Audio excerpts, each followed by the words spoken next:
নমস্কার, চলে এসেছি আজকে আরও আরেকটি রেসিপি নিয়ে। আজকে আমি তৈরি করব ফুলকপির পাতা বাটা, যার জন্য আমি প্রথমেই ফুলকপির পাতাগুলোকে খুব সরু সরু করে কেটে নিয়েছি।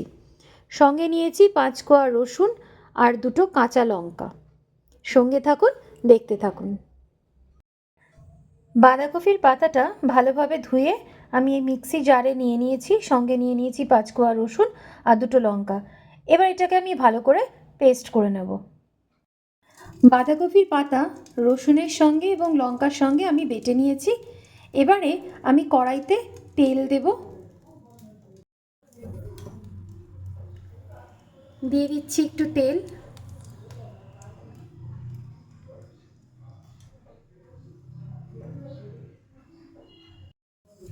তেলটা গরম হয়ে গেছে।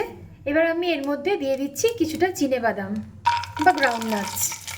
এবার এই গ্রাউন্ডনাটসটা বা চিনেবাদামটা আমি ভালো করে ভেজে নেব।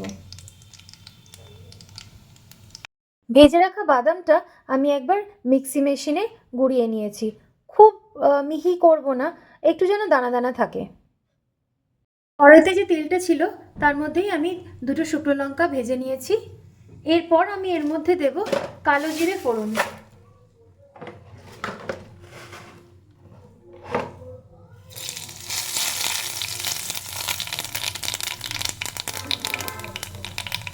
দিয়ে দিচ্ছি বাঁধাকপি পাতা বাটা।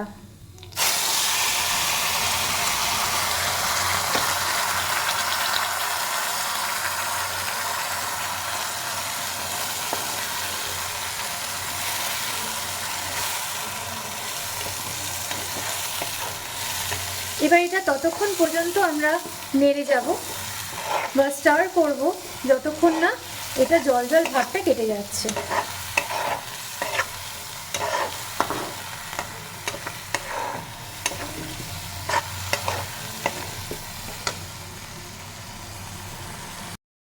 দিয়ে দিচ্ছি স্বাদ মতো নুন।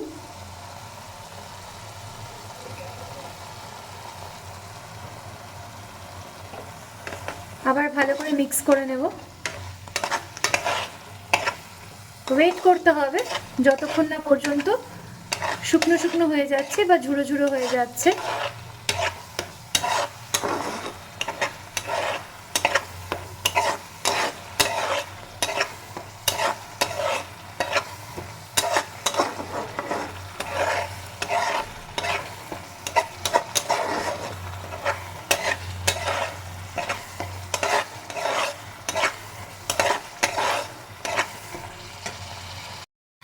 ধনেপাতা বাটাটা ভালো করে ভাজা হয়ে গেছে।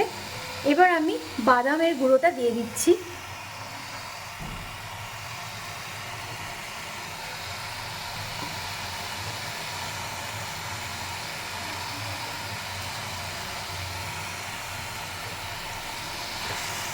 আবার নাড়িয়ে নেব।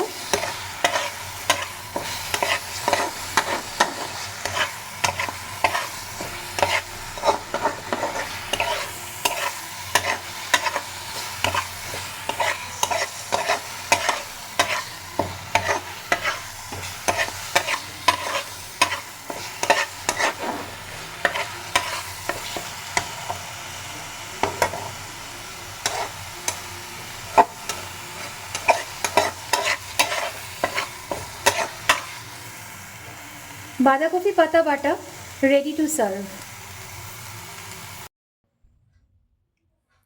ফুলকপি পাতা বাটা রেডি।